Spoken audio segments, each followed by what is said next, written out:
পিকনিকে গরম গরম বেগুনি ধরা যাচ্ছে না। উল্টে দিতে হবে না অপর দিকটা। সবাই এখন বেরিয়ে পড়েছি পিকনিকের জন্য। পিকনিকে যাওয়ার আগে আমরা কুল্লু শাড়ি হাউসে একবার সবাই মিলে ঘুম মেরে যাবো। সবাই রয়ে শাড়ি কিনবে। আরেকটা টোটোতে আসছে আমাদের বাকি বন্ধু সবাই। তারপরে ফাইনালি এসে গেছি কুল্লু শাড়ি হাউসে। চলো ঢোকা যাক এবারে। প্রচুর জুতো তো বাইরে। এই হ্যাঁ মনে হচ্ছে ভেতরে খুব ভিড় হবে। এসো। এই অনিশা প্রচুর ভিড় তো কি করবো? কি করবে?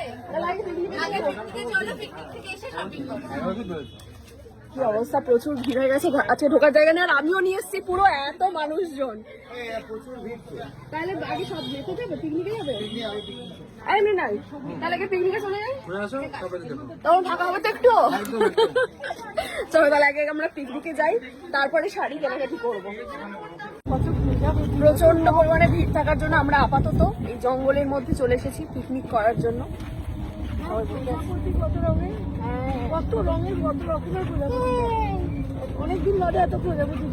আমি দীর্ঘদিন পরে এইভাবে মানে পিকনিকের মানে মাঠে ফাটে বসে লাস্ট কবে করেছি বহু বছর আগে।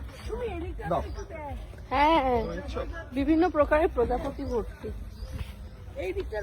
চলে এসেছি আমাদের পিকনিকে। এখানে চলছে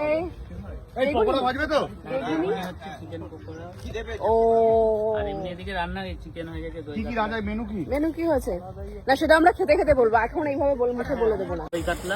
ও পড়ে যাচ্ছে পকোড়া গুলো, এটা ওটা হাফ ফ্রাই করে রাখা না। তো এবারে আমরা খেয়ে ফেলছি পকোড়া গরম গরম। গরম গরম বেগুনি, তাই তো? আবার চলে এসছে পকোড়া বেগুনি গরম গরম। ওহো পিকনিকে গরম গরম বেগুনি ধরা যাচ্ছে না, খাবে? পকোড়া গরম গরম খুব দারুণ লাগছে ব্যাপারটা।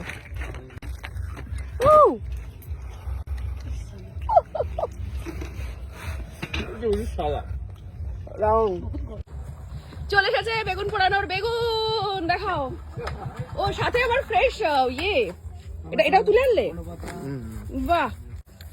এবার তেল মাখানো হচ্ছে বেগুন গুলোকে, পোড়ানো হবে। আবার এসে গেছে আমাদের মধ্যে চিকেন কষা, ও মাই গড। আর ওদিকে এখন বেগুন পোড়ানো চলছে, আমি এক্ষুনি যাবো ওখানে। ওহ নাইস, ফুটছে বেগুন। কেমন লাগছে? এটা উল্টে দিতে হবে না অপর দিকটা।